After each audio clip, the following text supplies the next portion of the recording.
আসসালামু আলাইকুম রহমতুল্লাহ। প্রিয় দর্শক, আপনারা সকলে কেমন আছেন? আশা করি ভালো আছেন। প্রিয় দর্শক, দেশ কিংবা বিদেশের সকল ব্যাংক গ্রাহকদের জন্য মহা সুখবর। প্রিয় দর্শক, স্কিম চূড়ান্ত হয়ে গিয়েছে। 5 ব্যাংকের আমানতকারীরা এখন থেকে টাকা তুলতে পারবেন।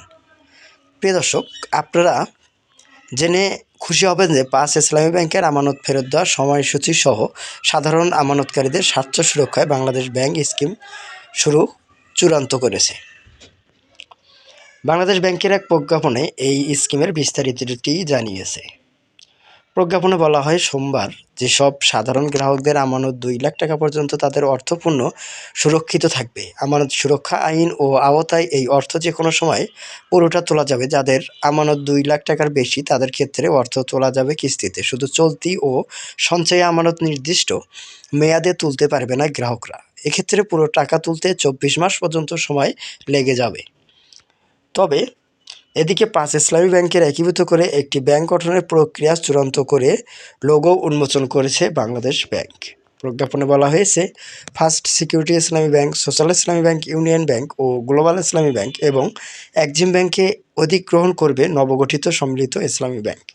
এই স্কিমে সাধারণ আমানতকারীদের অর্থ নিয়ে বিস্তারিত তুলে ধরা হয়েছে। এতে বলা হয়েছে, 2 লাখ টাকা পর্যন্ত আমানত সম্পূর্ণ সুরক্ষিত এবং একীভূত কার্যকর তারিখ থেকে যে কোনো সময় তোলা যাবে। এর মানে আগামী কার্যদিবস থেকে তারা টাকা তুলতে পারবেন। তবে 2 লাখ টাকার বেশি আমানতের জন্য 24 মাস পর্যন্ত বিভিন্ন মেয়াদে উত্তোলন করা যাবে। সাধারণ আমানতকারীদের চলতি ও সঞ্চয়ী হিসাবের ক্ষেত্রে পরবর্তী 1 লাখ টাকা এ পর্যন্ত স্কিম কার্যকর হওয়ার 3 মাস পর তোলা যাবে টাকা। এরপর 1 লাখ টাকা করে স্কিম কার্যকর করে পরের 6 মাস থেকে 9 মাস পর্যন্ত, 12 মাস, 15 মাস, 18 মাস এবং 21 মাসের পর তোলা যাবে বাকি টাকা।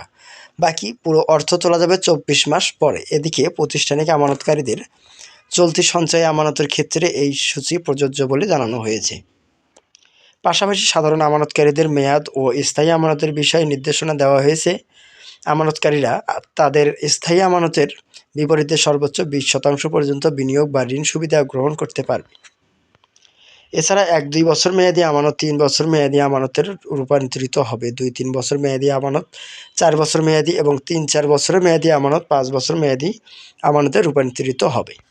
এতে বলা হয়েছে, ব্যাংকটির পরিচালনার জন্য প্রাথমিক পর্যায়ে 7 সদস্যের একটি পর্ষদ থাকবে, যার মধ্যে অন্তত 50% সদস্য হবেন স্বতন্ত্র পরিচালক। প্রিয় দর্শক, আজকের মতন এই পর্যন্ত থাকছে। পরবর্তী সব নিউজ পেতে আমাদের চ্যানেলটি সাবস্ক্রাইব করে বেল বাটন অন করে রাখবেন। আর অবশ্যই লাইক, কমেন্ট, শেয়ার করে আমাদের পাশেই থাকবেন।